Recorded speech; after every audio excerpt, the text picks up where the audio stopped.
Hi everybody, learning English fun with Mr. Reginan. Well, in this time or in this moment, we are going to talk about part of speech. What is part of speech? Nah, jadi pada kesempatan kali ini kita akan membahas tentang part of speech. Apa itu part of speech? Oke, let's go to the next page. Part of speech merupakan kategori kata atau kelas kata yang berdasarkan fungsi dan perannya dalam kalimat. Nah, jadi part of speech itu merupakan kelas kata ya. Nah, jadi kata itu memiliki kelas-kelas tersendiri untuk kemudian kita cepat memahami. Ya. Jadi itu dia part of speech. Ya, sebagai bagian pertama dari pembagian part of speech itu, yang pertama itu adalah noun. Apa itu noun? Noun itu adalah kata benda. Fungsinya untuk apa? Fungsinya itu adalah untuk menyatakan nama orang, tempat, hewan, ide, atau konsep. Nah, jadi itu fungsinya ya. Jadi untuk menyatakan nama orang, tempat, hewan, ide, atau konsep. Sebagai contoh ya dari noun tersebut. Nah, kalau kita dari personnya itu ada teacher, ada student, ada bachelor, ya, and so on. Kemudian dari place atau tempat itu ada school, ada hospital, ada mosque, ada market, and so on. Kemudian yang berikutnya itu adalah thing atau sesuatu atau benda. Nah, contohnya itu adalah book, whiteboard, bag, motorcycle, ya. Nah, kemudian yang berikutnya itu adalah idea. Nah, apa saja itu? Ada happiness, ada dream, ada diligentness, ya.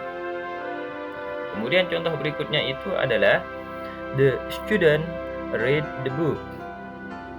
Nah, jadi siswa membaca buku itu. Nah, jadi yang menjadi concern kita itu adalah yang berwarna merah. Dalam hal ini student dan book. Oke. Nah, kemudian bagian jadi sebagai bagian kedua dari part of speech itu adalah pronoun atau kata ganti. Fungsinya itu untuk apa? Jadi fungsinya itu adalah untuk menggantikan kata benda untuk menghindari pengulangan. Nah, jadi supaya tidak kemudian kita melakukan proses pengulangan kata sehingga muncullah yang namanya kata ganti. Jadi terdapat 3 contoh pronoun di sini. Yang pertama itu adalah personal pronoun-nya, yang anggotanya itu ada 7. Yang pertama itu adalah I, yang kedua itu adalah you, kemudian they, we, she, he, it.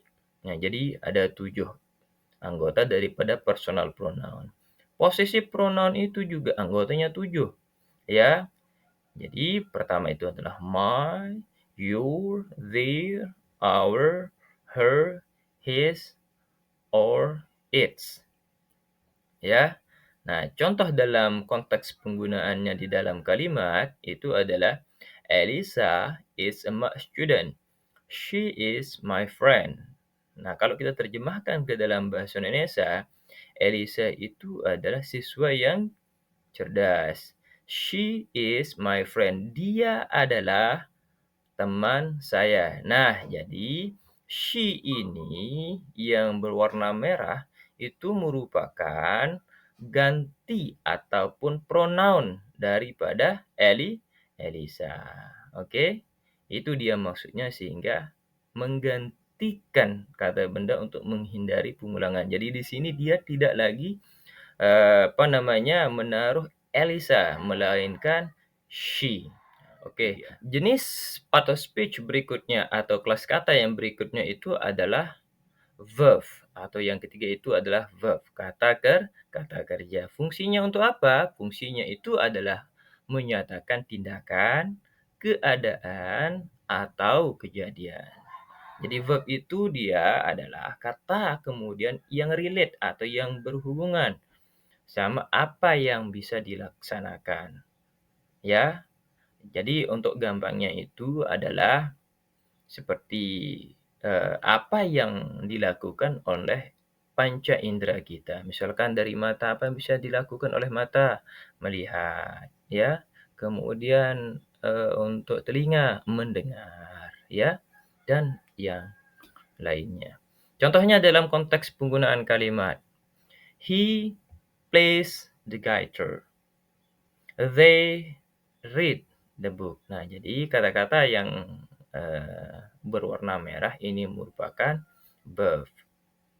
Oke, kemudian kita lanjut ke kelas kata berikutnya. Kelas kata berikutnya itu adalah adjective atau kata sifat.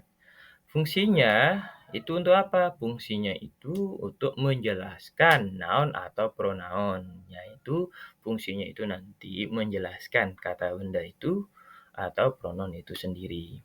Contohnya apa saja? Yang adjektif, beautiful, tall, red, and happy, and so on. Dan masih banyak yang lainnya. Contoh dalam penggunaan kalimatnya, Ferdi is a tall student. The English book is red. Nah, jadi yang berwarna merah ini merupakan kata sifat. Ferdi is a tall student. Jadi, tall di sini yang artinya tinggi, itu kemudian menjelaskan noun-nya. Yang mana noun-nya? Yaitu Ferdi. Jadi, Ferdi itu merupakan siswa yang tinggi. Nah, itu maksudnya. Kemudian, the English book is red. Nah, red ini dia menjelaskan si English book ini. Itu maksudnya. Sehingga fungsi daripada kata sifat itu adalah menjelaskan noun atau pronoun. Jadi itu dia.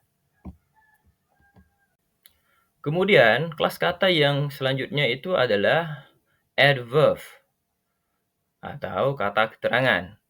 Fungsinya itu untuk apa? Fungsinya itu adalah untuk menjelaskan verb adjective. Nah, jenis-jenisnya ada adverb of manner. Contohnya slowly, happily, ya. Kemudian yang kedua itu adalah ada adverb of time, kata keterangan waktunya. Ada now yang berarti sekarang dan soon yang artinya segera. Kemudian yang berikutnya itu adalah adverb of place, kata keterangan tempat. Here itu artinya di sini, there artinya di sana. Kemudian adverb of frequency, kata keterangan frekuensi. Ada always, kemudian ada never. Always itu artinya sering, never itu artinya tidak pernah. Contoh di dalam konteks penggunaan kalimatnya itu adalah Regaska is always happy. Ya, Regaska itu selalu happy. Nah, fungsinya di sini itu dalam konteks penggunaan katanya di sini kata always itu menjelaskan tentang happy-nya. Jadi always happy, jadi selalu senang. Jadi kalau kembalikan kepada fungsinya itu adalah menjelaskan verb atau adjective. Jadi adjective di sini ada itu adalah happy, ya. Nah, itu dia. Kemudian yang berikutnya, bagian daripada part of speech atau kelas kata itu adalah preposition atau kata depan. Fungsinya itu untuk menunjukkan hubungan antara noun atau pronoun dengan kata lain. Itu preposisi atau kata depan. Ya. Contohnya in, on, under, with, at, between. Contoh dalam kalimatnya kita perhatikan. The cat is under the table. She lives in Jakarta. Nah, jadi kata yang berwarna merah ini merupakan preposisi atau kata depan. Ya, di mana di sini under menunjukkan ya bahwa ada kemudian korelasinya sama cat tersebut, yang di mana cat tersebut berada di bawah meja. Sehingga di sini kalau kita kembalikan kepada fungsinya itu menunjukkan hubungan antara noun atau pronoun. Noun atau noun-nya, yang di mana di sini dihubungkan itu adalah, cat sama table-nya, yang di mana cat ataupun kucing tersebut berada di bawah table ataupun meja. Kemudian contoh berikutnya, she lives in Jakarta. Dia tinggal di Jakarta. Dia perempuan, lives in, ya. Jadi tinggal di Jakarta. Kelas kata berikutnya itu adalah conjunction atau kata sambung. Fungsinya menghubungkan kata, frasa atau klausa. Itu fungsinya. Contohnya coordinating, ya, and, but, or. Kemudian subordinating, because, although, if. Kemudian korelatif, either, or, neither, nor. Contoh di dalam konteks penggunaan kalimatnya itu adalah I need your help because I am in trouble. Saya membutuhkan bantuan Anda karena saya dalam masalah. Nah, jadi kata because ini kemudian dia itu menggabungkan, ya, kalimat yang pertama yaitu I need your help sama I am in trouble. As the last part of speech, that is interjection. Jadi kelas kata yang terakhir itu adalah interjection atau kata seru. Nah, fungsinya ini untuk apa? Jadi fungsinya itu adalah untuk mengekspresikan emosi atau reaksi spontan. Contohnya, wow, oh no, yay, oops. Nah, jadi interjection ini merupakan kata yang digunakan untuk mengekspresikan emosi atau reaksi spontan, ya. Contoh kalau kata wow, ya, misalkan, mmm, I got, 100% of my score. Wow, kemudian diucapkan oleh si temannya, ya. Jadi saya mendapatkan skor matematika itu 100, jadi spontan orang yang temannya diajak ngomong itu mengekspresikan kata wow, ya. Jadi itu dia sebagai kelas kata terakhir atau interjection, ya. Nah, jadi ini dia ada semacam glosari, ya, dari part of speech itu, ya. Yang pertama itu interjection, itu ungkapannya wow, ya. Kemudian pronoun itu nanti she, ya.